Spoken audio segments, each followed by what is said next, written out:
Forecast sponsored by Kissling, Nestico, and Reddick. Heard in a car? Call KNR.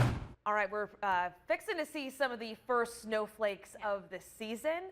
Meteorologist Erica Page joins us to walk us through this first alert and the timing of all this. Yeah, so this is going to all set in tomorrow, but there's a different kind of start how tomorrow will be versus how it's likely going to end. Let's walk you through all of this because the 19th first alert weather day, let's take you over to the weather wall here.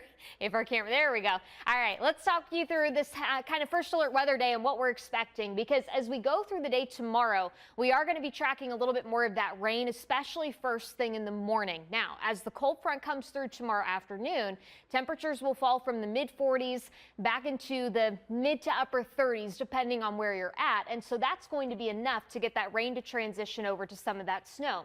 You're also going to have winds gusting upwards of 35 miles per hour, which as you slowly start to transition into the overnight could lead to some snowfall accumulations and then some travel impacts as we get into your Monday morning. Now, Monday, for the most part, will feature additional opportunities for lake-enhanced snowfall across the region. It's still going to be windy. It's going to be much colder. Temperatures during the day, about low to mid 30s at the warmest. And then when you factor in that wind, it's going to feel more so like the teens to lower 20s. And wherever those bands persist, you are going to have ongoing travel impacts across the area. Eventually, we will see that snow transition mainly into our primary snow belt. So that's where the lasting impacts will be, essentially, as we get into your Tuesday morning. Yes, still going to be windy, and yes, we still expect some travel impacts there. That's why those 19 first alert weather days remain in effect from Sunday evening through about Tuesday morning. Now, when you look at snowfall totals, it is not going to be even across the area. Our southern zones likely not going to see a ton in the way of snowfall. Same for areas west of Sandusky, but Sandusky, Norwalk, even down towards the Worcester area, Canton, it is possible you get within that 1 to 3 inch range. Why do I not have a plus there? Because I don't think the confidence, at least as of right now, is high enough that your isolated totals would tip that scale. Where it's possible we could see some of those higher totals is in that tertiary snowbelt that we call it, parts of Ashland as well as Richland counties. That is going to be aided by some moisture coming in from Lake Michigan. And then, of course, your traditional primary as well as secondary snowbelts, though the exception will likely be right along the lakeshore only because of where our lake temperatures sit. That's where things may get a little bit more interesting when it comes to snowfall totals. So we'll paint some of the highest activity south of I-90 and especially across some of that higher terrain.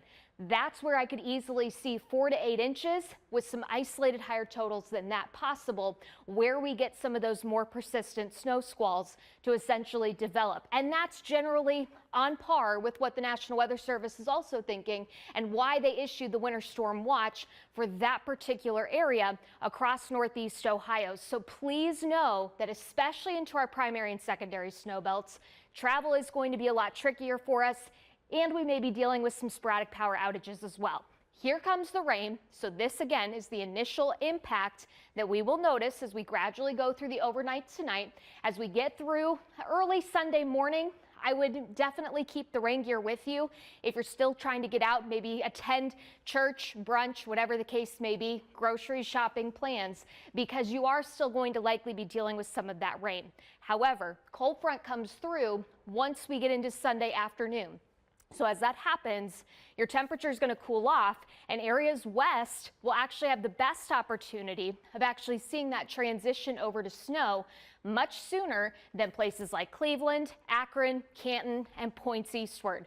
For those communities, that likely won't happen until well after sunset tomorrow. And so the accumulation time is going to take a little bit longer, but you'll notice some of these bands could certainly be pretty healthy as we get into that overnight time period. So what we will have to watch is that potential for some quick accumulation. Initially, it's likely going to be on those grassy as well as elevated surfaces, but you will also have to watch for those bridges and overpasses, because those are going to be the first to get really slick, especially with those colder temperatures that will settle in Monday night headed into early Monday. And then we're just going to watch continued opportunities for some of those lake effect snow bands to settle in as we go through the day on Monday. And again, can't rule out that some places even farther to the southwest of Cleveland couldn't possibly get in on some of that moisture coming in from Lake Michigan. And that's where we could see then some of those isolated higher totals in some of our southwestern communities as well. We'll continue to break down this whole system coming up in the next half hour.